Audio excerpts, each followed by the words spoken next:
At our Easter breakfast during Holy Week in March, earlier this year, I spoke with Attorney General New South Wales, the Honourable Mark Speakman MP, at an outreach event hosted by Wesley Mission.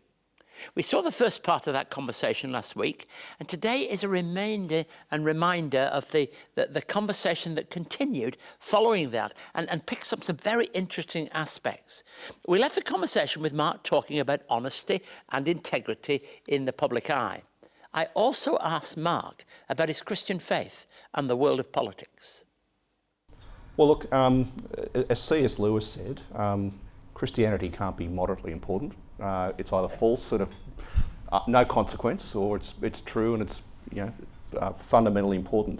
I can't point to a Damascus moment when I became a Christian. I went to Methodist Sunday schools in the Shire, drifted away from religious observance in my teens, was lucky enough to marry a practicing Anglican in my late 20s and came back to the church. But it is a central part of my life. It is impossible to look at anything other than through a Christian prism. That doesn't mean I am a Christian, a big C Christian member of Parliament like the Christian Democrats. But it does mean that I can't conduct myself personally or in cabinet or in any other way except ultimately looking through a Christian prism. And for you, what does that mean, particularly in your role as Attorney General? It might be helpful for us to just know what that role involves, and then perhaps to ask the well, it might be helpful for me to know what it involves. It's a very mysterious role, and I'm told by different people it means different things. So. Historically, the first law officer was the Crown's advocate. It's really now these days a political role. In the UK, the Attorney General sits outside Cabinet to maintain some semblance of independence, but essentially it's running the justice system. All the time there will be difficult matters of compromise, and this is not just unique to being Attorney General, this is being unique to being in public life. Politics and public life is always about compromise. You will never get your own way, but you have to work out, is the compromise I'm going to make a principled and ethical compromise? Is it morally right to have a victory on what I'm going to get, but sacrifice other things? So that's why I think Christianity is so fundamental to me in public life, because I have to avoid the temptation of unprincipled or sleazy compromise that just isn't morally right. Not long ago, I heard Gladys talk about this whole area, because she's been through a number of major issues that have been in public life. She said, I sometimes have to make decisions and I ask for your prayers, and she was asking of a certain number of church leaders, ask your prayers when I have to do those things that people don't like. How do you feel about that? Well, look, I will often make decisions that people don't like. That doesn't mean they're not morally justifiable. I hope they are. But I think there will be some things where it is clear what the Christian thing to do is.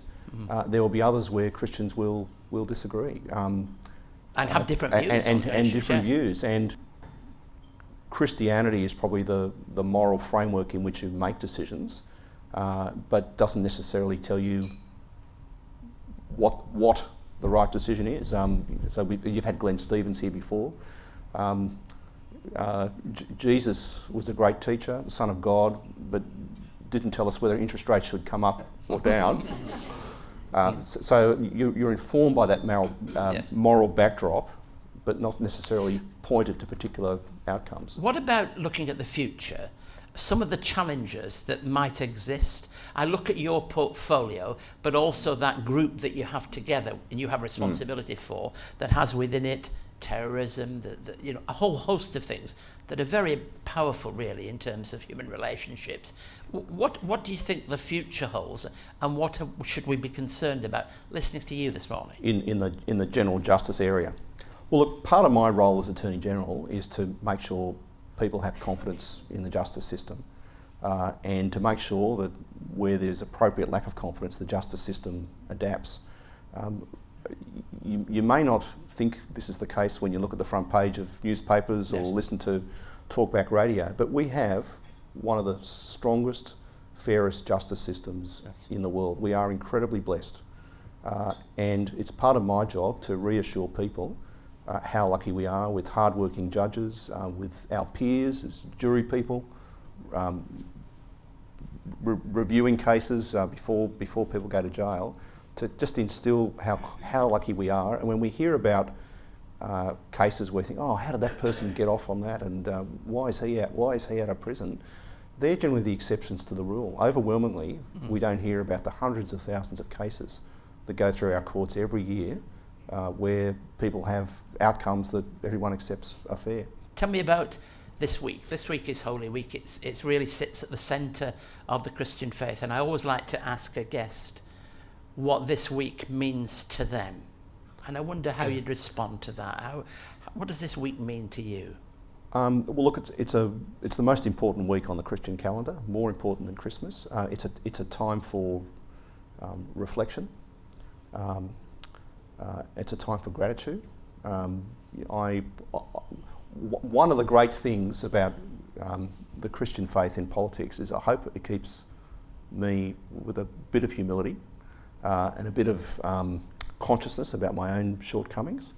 I am certainly the classic sinner. I've done and continue to do every day I sin, but it's a great chance, I think, to reflect on God's grace and the atonement for our sins and the sacrifice that was paid to save people like you and me. Thank you very much. And we've seen a little bit of that humility that is quite clearly there in our attorney. He'll refuse to acknowledge that, but I think all of us have enjoyed listening to you and to know that at least in the area that you have responsibility for, our state's in good hands. Thank you for sharing. Thanks, Steve. Thanks so much.